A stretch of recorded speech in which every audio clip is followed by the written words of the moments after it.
初到昆明，我去拜访了别样幸福城4号地块烂尾楼事件的受害者们。他们中的一部分人花光了积蓄，背着房贷走过5个年头，巨大的压力深深影响着他们的生活。今年的疫情更像是压死骆驼的最后一根稻草，没有了收入，走投无路的他们只好住进没有任何安全保障和基础设施的烂尾楼。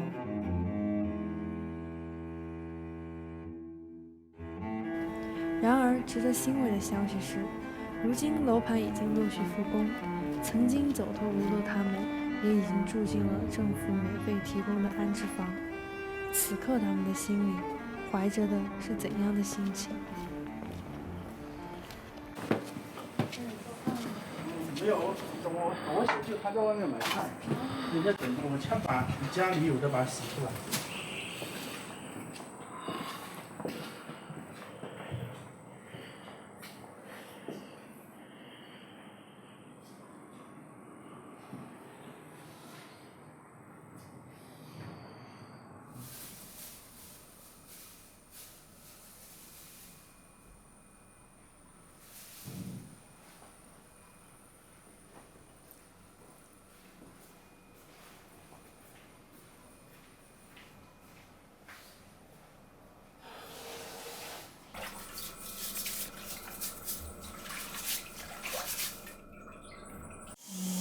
受到很大的影响吧。那我们一直也在维权。现在那个老板还是不知道在哪里。不知道，我们老百姓哪有这个能力？我们那天这个工作生活各方面都受到很大的影响。就是你们应该是在外面租房子的那个时候。对对，租房的开销也挺大。主要是还还贷款。你们还得继续还着贷款对吧？还了不还那怎么办？那银行贷款，一不还就是跟银行说违约了。今年嘛，主要是受疫情的影响，真的很影响。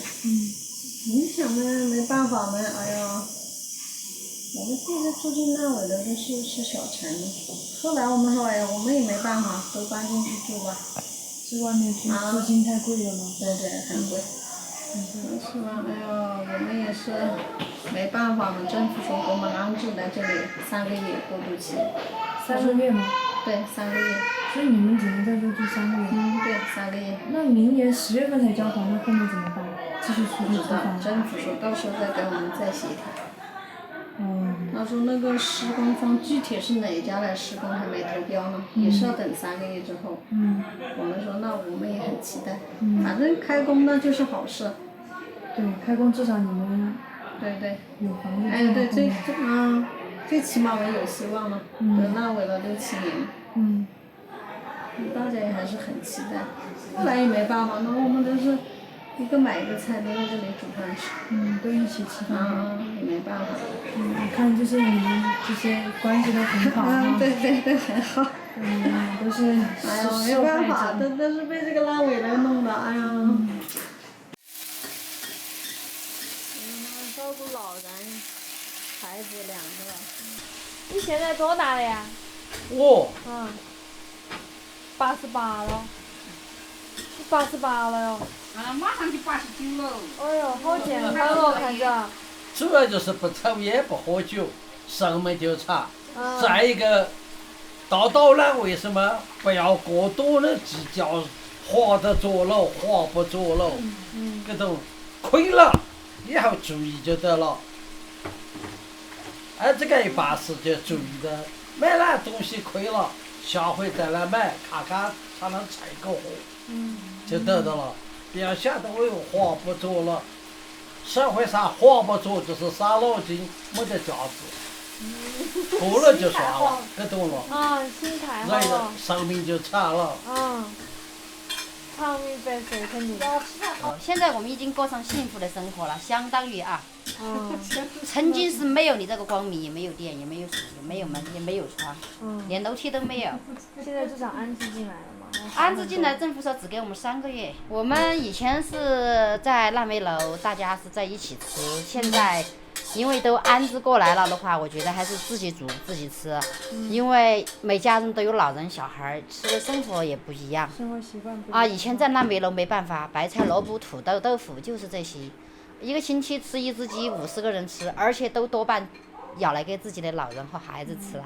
我们连汤都喝不着，我们吃土豆，我们土豆烧鸡，你不知道哪头是鸡，全是土豆。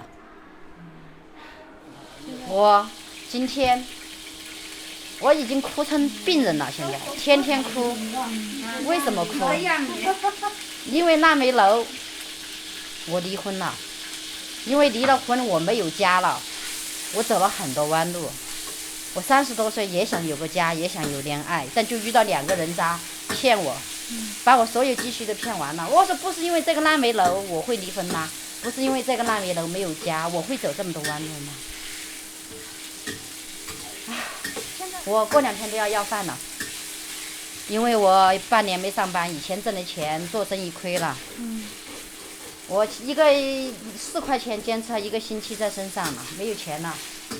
今天晚上我们没什么吃的，他们送的飞面我就飞面扎粑。欠我的钱，腊梅楼搬来搬去，欠条也找不到了，很麻烦。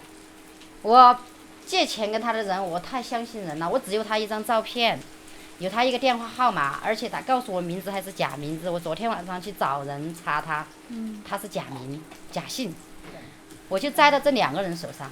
一个疫情期间骗了我将近1万块钱，借跟他一次又一次；一个军人借了4年前跟他有几十万，刚刚跟他大吵了一架。我已经恨这个社会了。恨这个社会让我们老百姓没有在家吃饭嘛。我去扎粑粑，我没有吃了，扎粑粑吃了。现在的小摊的事情，最好解决的嘛。你那要不然那个是哪个意思？是说说话或者各方面的嘛，还是帮你想办法？这面的比的。那开会就是为了解决问题啊。意思说我们说话了嘛，各方面嘛，刺激着了。他跟我们承诺是14年年底交房给我们，是这样子的。那时候我们买这个房，最主要是为了跟小孩落户。今年这个疫情下，就说事没有做，钱也难挣，大家就是最主要是还是省一个是一个吧，就这样说。就省钱嘛哈。对，省了，可能房租要省一笔噻，至少就是说我们1个月的房租嘛，就是说2000块钱要用噻，是这样子的。所以就为了省钱就不租房子。对呀。就住进了腊梅楼，但是我们也想就是为我们这的房子也要争取一下，毕竟我们这么多年了，我们的付出本来这个他应该把这个房交给我们的。你说这么多年了，我们那不是说怎么样的吧？自己的房子嘛，自己的房子要花钱，要自己要争取噻，是这种。现在就是还是在继续还房贷，对吧？哎，对。房贷还继续在还。对呀。那确实压力。这种压力很大了的，所以说我们已经入住了腊梅楼，是这种。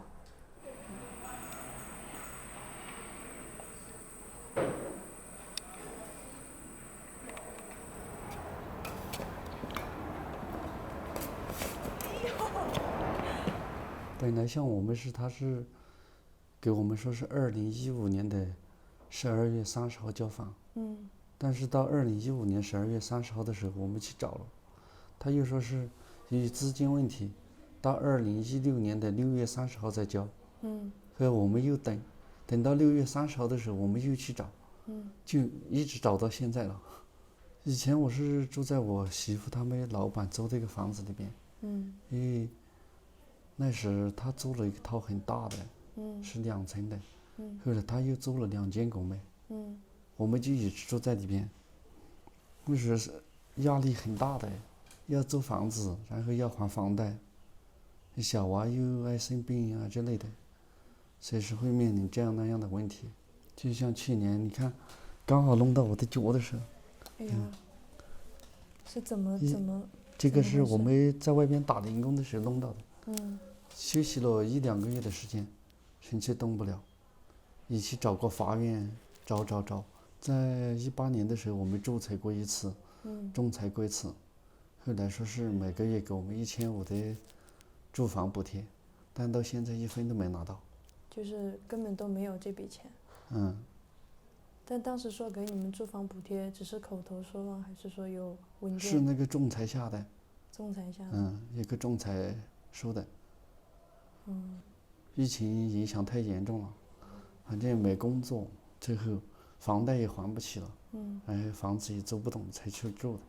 我看我看你们这儿有40多户，大家都住1、2楼，你却住就我住18 18了。这么因为他们也叫我住下边，但是我还是考虑了好几万，最终我还是搬到我自己的房子去了。因为我觉得住自己的房子还是要踏实得多。毕竟是自己的房子，对吧？但这么高的房子，你那些日常生活怎么弄啊？比如说水电气呀、厕所呀这种，怎么解决？水怎么来？水我们是往下边去讨来的，就在周围那些村子里边。怎么讨？去给人家要，有些他给的就接一点，不给我们就去另一家去找。然后就是用桶抬到18楼去。就一桶一桶的抬。第一次抬水的时候，1桶水抬到18楼才有半桶了。那电呢？电我们是用那个太阳能板，就是太阳能灯，白天充电，晚上就可以点了。最前的时候用的是充电那种灯，就是白天充下，晚上又拿到那去点。你们在哪儿去充电？在朋友家充。在朋友家充好了，然后在晚上用。有时我们在工地上充。因为我们白天干活嘛。那我之前看就听说你们那些当时你房间那些家具，你就怎么弄上去的？都没有电梯。我们都是一小点拿上去的，就是一小点18楼这样爬上去。我6月17号就过去了。但是将近拿那些东西全部弄一下，弄了1个多月。像一个床这么大的，我们都是才租5、6块，一次抬床板抬一次。然后床杆1次，床头床尾1次，这样，基本要4次才拿上一张床去。你好像不是云南本地人啊？我是贵州卫宁的。贵州的。那你当时为什么想到说来昆明这边发展？因为小时候就我们那边都在这边打工，就听他们说昆明怎么好，所以一直很向往这个地方。所以你就带带你的家人也来这边。我是一个人来的。你是一个人来的？你老婆是云南的。云南本地人。是巡店这边的。巡店，你是几年来的云南？我是06年的7月份来昆明的。06年。那你当时来这边都做过哪些工作？一来的时候是在工地上做。然后做到07年，做了1年多的时间。然后又走在餐饮行业去了。餐饮就滴啪啪就做了4、5年。后来又到快递公司做完，晚上就在做果盘，在夜场。最后做又做保险，做了几年，到现在才走到水电，水电也将近是3、4年的时间了。也做了这么，感觉好像做了好多工作。最后就打算就在这个七福城在14年的时候，我们就想着说在这边买套房子。因为那时经济好一点，比现在好多了。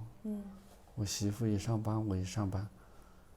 其实我们也一直都不相信，觉得都，哎呀，最多就等一下，可能也建起来了。但在18年的时候了嘛，好多地产公司都来跟他谈，来了好多，但最终都没有谈成。就是因为都没有人接这块地吗？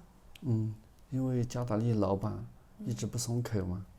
最后我们也觉得也没希望了，基本上确定是。就是个烂尾楼了哈。就没办法了。但现在我看你们都住进安置房了吗？他告诉我们说是，明年就是2021年的6月30号把房子建完。10月30号绿化，全部搞完交到我们手上，他是这样说。就说10月30号就可以住进去交房了。现在感觉大家都还是相信政府了。我们是，看是8月25号搬进的。搬进来有1个多月了。看大家都还挺不错的，比之前好多了。现在想想还是很高兴的吧。那想到即将可能要住进新房了，心情怎么样？有没有对后面有什么规划没有？工作呀、生活呀、孩子啊、家庭？现在我们还是感谢政府，觉得现在住着这个房子也很不错了。毕竟也不用去租房了噻。我们都会努力，反正到明年拿到房的时候，想好好装修下去。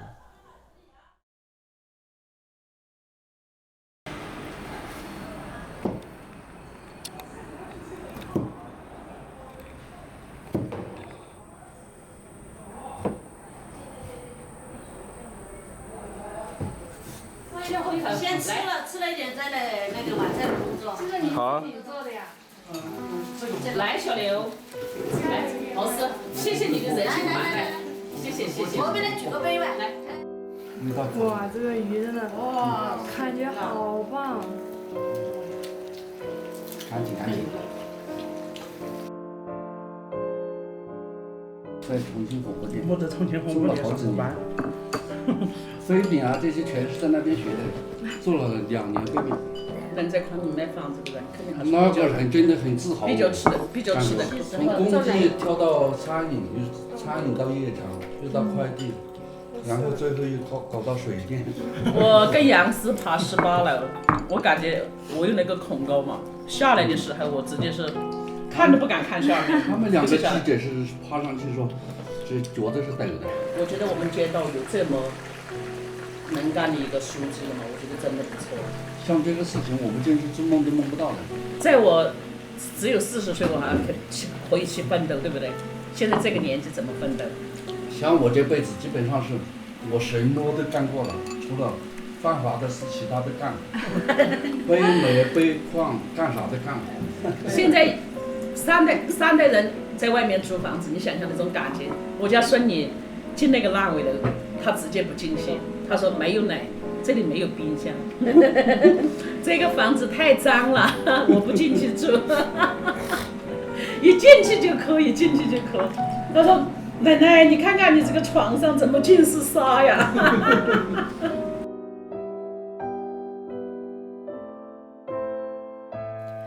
朴实、坚韧、凝聚、坚持，这就是他们。萍水相逢，却因为这样一场灾难，成长为了一个坚不可摧的大家庭。我为他们最终搬离烂尾楼，在政府的帮助下，可以看到一丝黑暗中的曙光，感到欣慰。也同样期待着明年的现在，大家入住新房的那份喜悦。春夏秋冬，再一个4季的轮回，我会静静关注着，等待大家的消息。